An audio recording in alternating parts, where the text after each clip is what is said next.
Gavin Grimm, a 17-year-old transgender boy, is fighting for the right to use the boys' bathroom at his school.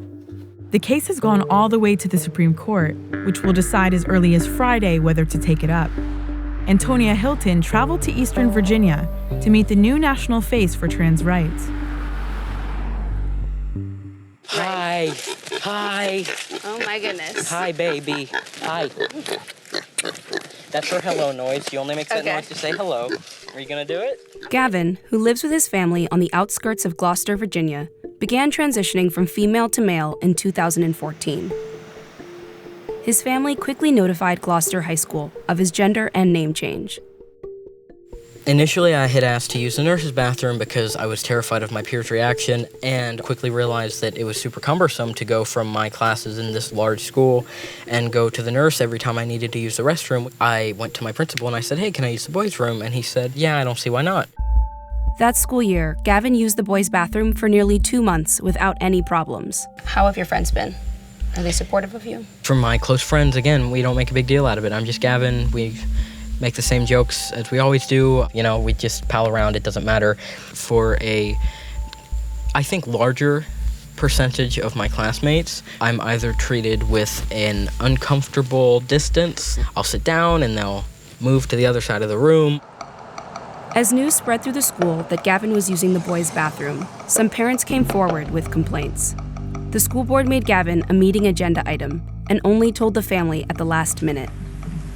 To combine male and females in the same bathroom, same gym room, you are opening up a door that is going to be disastrous. I don't understand why she can't use the nurse's restroom as she was given permission to do. A young man can come up and say, "I'm a girl. I need to use the ladies' rooms now." And they'd be lying through their teeth. Hello, everybody. I prepared a speech today, but I think in light of the comments I've heard, it's better for me to speak without this paper. All I want to do is be a normal child and use the restroom in peace, and I have had no problem from students to do that, only from adults. I'm just a human. I'm just a boy. Please consider my rights when you make your decision. Thank you very much. Thank you. I'm going to take a 5-minute break and we will reconvene at 9. The board voted 6-1 against Gavin using the boys' bathroom. But earlier this year, a federal appeals court overturned that decision and ruled in Gavin's favor. The school board then made its appeal to the Supreme Court, which issued an emergency order halting Gavin's use of the boys' bathroom. Josh Block is Gavin's attorney. What's at stake here is Gavin going to be treated as a full and equal member of the school community, or is he going to be separated out and treated as someone who's different?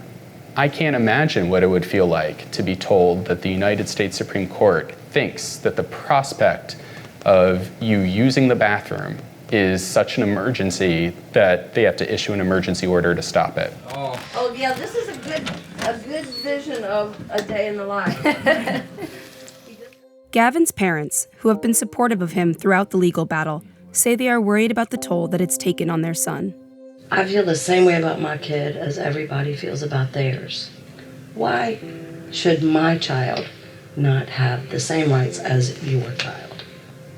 While the school board declined to comment, Ralph Van Ness, who is both a security guard at Gavin's school and a local pastor, felt a duty to stand up for those on the other side of this issue. The positions that I hold are, of course, on biblical principles. I do look at it also on the safety issue. There is going to be those that want to go into the female restroom, and they will eventually want to do that with ill intent. That leads to issues as far as the safety of women and girls, young girls. I'm curious if you can tell me a bit more about the reports or the stories you've heard, and if they're specific to Gloucester High or if they've happened elsewhere. No, they're not specific. I've just heard about it from being out of state. I've heard it on different news outlets, and I've heard it from different sources. Research shows that allowing trans people to use restrooms does not increase sexual assaults in schools or any other public spaces. I guarantee you, no one is going to go through the social stigma, the therapy, the medical transition. No one's going to go through all of that to ultimately just take a peek in the girls' room. No one's going to do that. Gavin says the lengthy legal battle has also been a fight for his identity. This whole process has been a lot about being able to be myself, being able to perform a basic function of the human existence. Everyone has to relieve themselves, and that's not something anyone should have to think too hard about. And it's unacceptable that I have to.